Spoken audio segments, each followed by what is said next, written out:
നമസ്കാരം. കർമ്മ ന്യൂസിലേക്ക് സ്വാഗതം.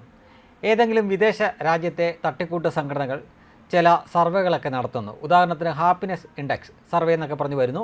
അതിൽ ഇന്ത്യയുടെ സ്ഥാനം പാകിസ്ഥാനും ബംഗ്ലാദേശിനും ശ്രീലങ്കയ്ക്കുമൊക്കെ ഒരുപാട് താഴെയായിട്ട് വരുന്നു. നമ്മുടെ ഈ പത്രങ്ങൾ, പ്രത്യേകിച്ചും കേരളത്തിലെ മാപ്രകളൊക്കെ പറ്റുമെങ്കിൽ അവരുടെ പത്രത്തിൻ്റെ ഫ്രണ്ട് പേജിൽ തന്നെ വലിയ വെണ്ടയ്ക്ക നിരത്തും. ഹാപ്പിനെസ് ഇൻഡെക്സിൽ നമ്മുടെ രാജ്യം പാകിസ്ഥാനും ശ്രീലങ്കയ്ക്കും അതേപോലെ തന്നെ ബംഗ്ലാദേശിനും അഫ്ഗാനിസ്ഥാനും ഒക്കെ താഴെയാണ് എന്ന് പറഞ്ഞു കൊടുക്കും. ഇതേപോലെ തന്നെയാണ് ദാരിദ്ര്യത്തിൻ്റെ കാര്യത്തിലും, അതായത്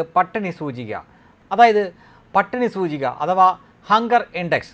ഈ ഹങ്കർ ഇൻഡെക്സിലും ഇന്ത്യയുടെ സ്ഥാനം സ്വാഭാവികമായിട്ടും ഇവരുടെയൊക്കെ കണക്കിൽ ശ്രീലങ്കയ്ക്കും പാകിസ്ഥാനും ബംഗ്ലാദേശിനും അഫ്ഗാനിസ്ഥാനും ഒക്കെ താഴെയായിരിക്കും. അതും ഇവർ വലിയ വെണ്ടയ്ക്ക നിർത്തി ഫ്രണ്ട് പേജിൽ തന്നെ കൊടുക്കും. എന്നാൽ ഇപ്പോൾ ഗ്ലോബൽ സാറ്റിസ്ഫാക്ഷൻ വിത്ത് ഡെമോക്രസി എന്ന ഒരു സർവേ നടത്തിയപ്പോൾ how people feel about the way democracy is working in there country, അതായത് ഓരോ രാജ്യത്തെയും നിലവിലുള്ള ജനാധിപത്യ സംവിധാനത്തോട് അവിടുത്തെ ജനങ്ങൾ എങ്ങനെ പ്രതികരിക്കുന്നു എന്നതിനെപ്പറ്റി ഒരു സർവേ നടത്തിയപ്പോൾ ആ സർവേയുടെ ഫലം വന്നു. ഇപ്പോൾ ഒരുപക്ഷെ ഞാൻ ഇതുപോലെ പറയുമ്പോൾ മാത്രമായിരിക്കും നിങ്ങളിൽ പലരും ഇതറിയുന്നത്.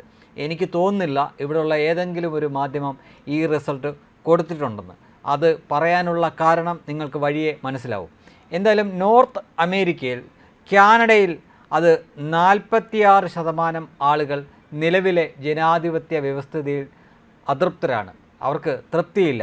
52% ആളുകൾക്ക് മാത്രമേ നിലവിൽ കാനഡയിലെ ആ ജനാധിപത്യ വ്യവസ്ഥിതിയോട് താല്പര്യമുള്ളൂ. ഇനി അമേരിക്കയുടെ കാര്യം നോക്കിയാൽ അത് ഭയങ്കര അവിശ്വസനീയം എന്ന് തന്നെ പറയേണ്ടിയിരിക്കുന്നു. ജോ ബൈഡനാണ് ഇപ്പോൾ അവിടെ ഭരിക്കുന്നത്.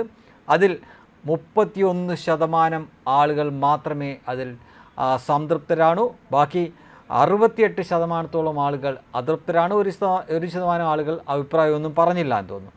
അങ്ങനെ സൗത്ത് അമേരിക്ക, യൂറോപ്പ്, അങ്ങനെ ഏഷ്യ, ഓഷ്യാനിയ, അങ്ങനെ ഓരോ മേഖല തിരിച്ചുണ്ട്. ഓഷ്യാനിയ ആസ്ട്രേലിയയാണ് ഉദ്ദേശിക്കുന്നത്. അവിടെ 60% ആളുകൾ അതിൽ സന്തുഷ്ടരാണ്. 39% അതൃപ്തിയുള്ളത്. ഇനി നമുക്ക് യൂറോപ്പിൽ നോക്കിക്കഴിഞ്ഞാൽ സ്വീഡനാണ് ഏറ്റവും മികച്ച നിൽക്കുന്നത്. അവിടെ 75% ആളുകൾ അവിടുത്തെ നിലവിലെ ജനാധിപത്യ വ്യവസ്ഥയോട് താല്പര്യമുള്ളവരാണ്, സന്തോഷമുള്ളവരാണ്, സംതൃപ്തരാണ്. കേവലം 24% മാത്രമേ അവർക്ക് അതൃപ്തിയുള്ളൂ. ഇനി നെതർലൻഡുണ്ട്, അതിൻ്റെ കൂടെ തന്നെ ജർമ്മനിയുണ്ട്, ഹംഗറിയുണ്ട്, UK വളരെ പരിതാപകരമാണ് അവസ്ഥ. ഇനി നമുക്ക് നമ്മുടെ ഏഷ്യ നോക്കാം. ഏഷ്യയിൽ സിംഗപ്പൂറാണ് ഏറ്റവും ടോപ്പിൽ നിൽക്കുന്നത്. 80% ജനങ്ങൾ സിംഗപ്പൂരിലെ നിലവിലെ ജനാധിപത്യ വ്യവസ്ഥയോട് അംഗീകരിക്കുന്നവരാണ്, അതിൽ സന്തുഷ്ടരാണ്. കേവലം 19% മാത്രമേ ഉള്ളൂ അതൃപ്തർ. 1% അഭിപ്രായമൊന്നും പറഞ്ഞിട്ടില്ല. അടുത്തതാണ് ശ്രദ്ധിക്കേണ്ടത്, നമ്മുടെ ഇന്ത്യയാണ്. 77% ആളുകൾ നിലവിലെ ജനാധിപത്യ വ്യവസ്ഥയിൽ സംതൃപ്തരാണ്, സന്തോഷവാന്മാരാണ്. കേവലം 20% ആളുകൾക്ക് മാത്രമേ അതൃപ്തിയുള്ളൂ. ഇനിയാണ് നിങ്ങൾ ചിന്തിക്കേണ്ടത്, എന്തുകൊണ്ട് ഈ റിസൾട്ട് നമ്മുടെ മാപ്രകളോ മാധ്യമങ്ങളോ ഒന്നും അവരുടെ ഫ്രണ്ട് പേജിൽ കൊടുത്തില്ല എന്ന് ചിന്തിക്കുമ്പോഴാണ് മനസ്സിലാക്കേണ്ടത്. ലോകത്ത് തന്നെ 2ാം സ്ഥാനത്ത് നിൽക്കുന്നു ഇന്ത്യ.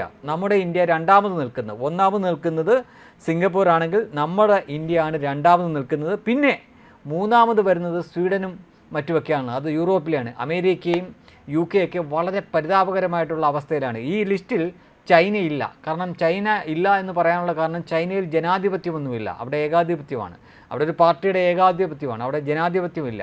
പാർട്ടി അംഗങ്ങൾക്ക് മാത്രമേ വോട്ട് ചെയ്ത് ആരെ എലക്ട് ചെയ്യണം എന്നുള്ള തീരുമാനിക്കാനുള്ള അധികാരവും അവകാശമൊക്കെ ഉള്ളൂ. ഇനി അതും പറ്റില്ല. ഇനി അവിടെ ഷീ ജിൻപിങ് അങ്ങേര് മരിക്കും വരെ അവിടെ പാർട്ടിയുടെയും സൈന്യത്തിൻ്റെയും അതുപോലെ തന്നെ രാജ്യത്തിൻ്റെയും തലവനായിട്ടിരിക്കും. അപ്പോൾ അക്ഷരാർത്ഥത്തിൽ ഏകാധിപത്യമാണ് ചൈന. അതുകൊണ്ട് ചൈന ഈ ലിസ്റ്റിലില്ല. ചൈനയുടെ ലിസ്റ്റൊക്കെ അഥവാ ഇതിൽ വരികയാണെങ്കിൽ തന്നെ വല്ല നെഗറ്റീവ് മൈനസ് അടിച്ച് കൊടുക്കേണ്ടി വരും. അതുകൊണ്ടായിരിക്കും ഇതിനകത്ത് കൊടുത്തിട്ടില്ല. എന്തായാലും ഇങ്ങനെയൊരു ലിസ്റ്റ് ഇത് വിദേശ മാധ്യമങ്ങളടക്കം അന്താരാഷ്ട്ര മാധ്യമങ്ങളിലടക്കം ഇത് വരികയും ചർച്ചയാകുകയും ചെയ്തിട്ടും നിങ്ങളിത് അറിഞ്ഞിട്ടില്ല എങ്കിൽ ഈ രാജ്യത്തിന് നല്ല കാര്യം നല്ല വാർത്തയായിട്ടുള്ള കാര്യങ്ങൾ നിങ്ങളെ മാപ്രകൾ അറിയിക്കുന്നില്ല.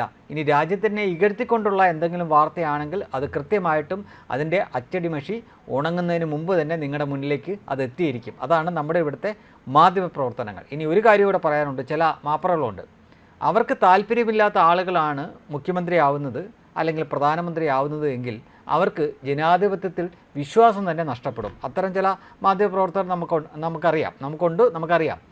ഉത്തർപ്രദേശിൽ യോഗി ആദ്യ തവണ മുഖ്യമന്ത്രിയായപ്പോൾ ഈ മാധ്യമപ്രവർത്തകയുടെ ജനാധിപത്യത്തിലുള്ള വിശ്വാസം തന്നെ അങ്ങ് പോയതാണ്. പിന്നെ രണ്ടാമത് വീണ്ടും യോഗി തിരിച്ചു വന്നപ്പോഴാണ് അവർക്ക് കുറച്ചെങ്കിലും വിശ്വാസമായത്. ജനങ്ങൾ ഇഷ്ടപ്പെട്ടിട്ടാണല്ലോ വീണ്ടും തിരഞ്ഞെടുത്തത്, അപ്പോൾ എന്തോ കാര്യമുണ്ട് എന്ന യാഥാർത്ഥ്യം അവർ മനസ്സിലാക്കിയതിന് ശേഷം അവർക്ക് കുറച്ച് ജനാധിപത്യത്തിലേക്ക് വിശ്വാസം തിരിച്ചു വന്നിട്ടുണ്ട്. പക്ഷേ ചില കൂട്ടരുണ്ട്, ത്രിപുരയിലൊക്കെ അവരുടെ ഭരണം നഷ്ടപ്പെട്ടു കഴിഞ്ഞപ്പോൾ ജനാധിപത്യത്തോടുള്ള വിശ്വാസം തന്നെ നഷ്ടപ്പെട്ടു. തോറ്റത് ഞങ്ങളല്ല, ത്രിപുരയിലെ ജനങ്ങളാണ് എന്നുവരെ തള്ളിമറിച്ചിട്ടുണ്ട്. നോക്കൂ, മൂന്നാമത്തെ തവണ നരേന്ദ്രമോദിയാണ് ഇന്ത്യയുടെ പ്രധാനമന്ത്രിയായിരിക്കുന്നത്. ഓരോ തവണ നരേന്ദ്രമോദി ജയിക്കുമ്പോഴും എതിരാളികൾ പറഞ്ഞുകൊണ്ടിരിക്കുന്നത് ഇന്ത്യയുടെ ജനാധിപത്യത്തിൻ്റെ മരണമണി മുഴങ്ങിക്കൊണ്ടിരിക്കുന്നു, അത് തകർന്നുകൊണ്ടിരിക്കുന്നു, നശിച്ചുകൊണ്ടിരിക്കുന്നു എന്നൊക്കെയാണ് പറഞ്ഞുകൊണ്ടിരിക്കുന്നത്. പക്ഷേ ഇവിടുത്തെ ജനങ്ങളുടെ പൾസ് എന്താണെന്നോ അവർ ചിന്തിക്കുന്നത് എന്താണെന്നോ ഒന്നും ഇവർക്കറിയില്ല, ഈ മാപ്രകൾക്കും അറിയില്ല. തീർച്ചയായിട്ടും ഇങ്ങനെ ആഗോളതലത്തിൽ തന്നെ ഒരു സർവേ നടത്തിയപ്പോൾ ഇനി വേണമെങ്കിൽ നിങ്ങൾക്ക് വാദിക്കാം, നേരത്തെ ഹങ്കർ ഇൻഡെക്സ് പോലെ അല്ലെങ്കിൽ ഹാപ്പിനെസ് ഇൻഡെക്സ് പോലെ ഒരു സർവേ ആണ് എന്ന് വാദിക്കാം. ആയിക്കോട്ടെ, ഇത് തട്ടിപ്പെങ്കിൽ അതും തട്ടിപ്പാണ് എന്നുകൂടി നിങ്ങൾ സമ്മതിക്കേണ്ടി വരും. എന്തായാലും അന്താരാഷ്ട്ര തലത്തിൽ തന്നെ നടത്തിയ ഒരു സർവേയിൽ സിംഗപ്പൂർ കഴിഞ്ഞാൽ ഇന്ത്യയിലെ ജനങ്ങളാണ് നമ്മുടെ ഇവിടുത്തെ ജനാധിപത്യ വ്യവസ്ഥിതിയിൽ വളരെ സന്തുഷ്ടരായി കാണുന്നത്. ലോകത്ത് തന്നെ ഇന്ത്യക്ക് 2ാം സ്ഥാനമാണ്. ഈ വാർത്ത നിങ്ങൾ നമ്മുടെ മുഖ്യധാര മാധ്യമങ്ങളിലോ ചാനലിലോ ഒന്നും കാണാൻ പോകുന്നില്ല.